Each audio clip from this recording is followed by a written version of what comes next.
السلام عليكم أصدقائي. اليوم راح نسوي بطاطا ودجاج بالفرن على طريقتي. طريقة كتير طيبة وكتير سهلة، جربوها وما بتندموا.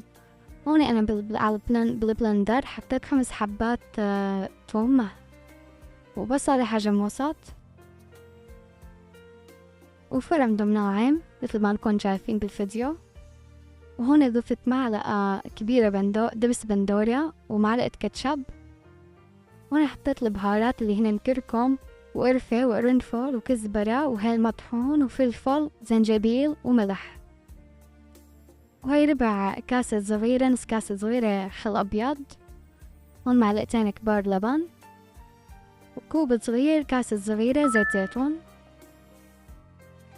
حركتهم مع بعض. هاي تتبيلة البطاطا والدجاج، أنا بتبل الاثنين فيها.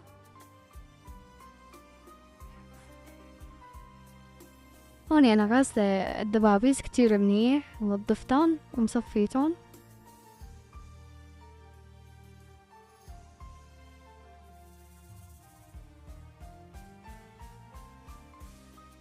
وأنا هلأ هون بغطيها وبحطها بالبراد ترتاح لمدة ساعة ساعتين حسب وقتكن، كل واحد حسب وقته. بصيركن قبل بنهار تتبلوها وتحطوها تطبخوها تاني يوم. يعني الدجاج بيحب التتبيلة أكتر.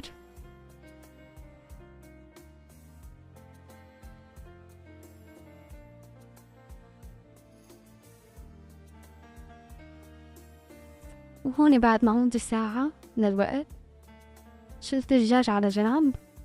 وأنا هون كنت مقشرة البطاطا ومقطعتها، وبحب حط معها البطاطا فلفلة خضرا وبحب حط جزر. أنا هالمرة ما حطيت غير فلفلة خضرا، 3 حبات القرون حطيتهم كلهم مع بعض فوق التتبيلة وتبلتهم هن البطاطا.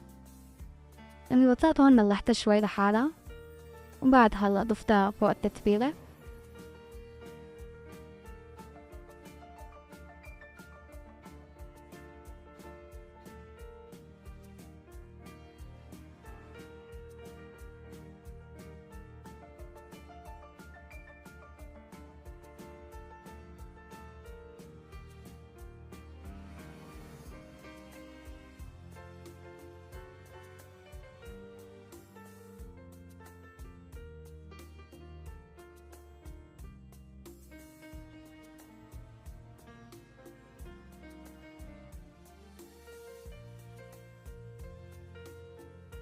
هون بعد ما صفيتهم منيح بالصينية وطبقتهم حطيت ورق زبدة، وبعدها بحط فوقها صديرة بسكر الهوا منيح لبين ما تستوي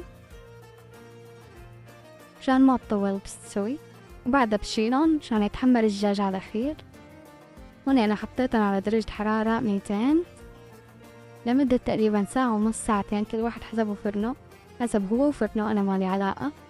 وهي طلعت لكم اياها. شلت القصديرة كلها مستوية رايحة نيفة، هي والدجاج، بطاطا والدجاج. وبعدها رجعتها لتتحمر وقلبت الدجاج عشان يتحمر من قدام ومن ورا وكله متحمر.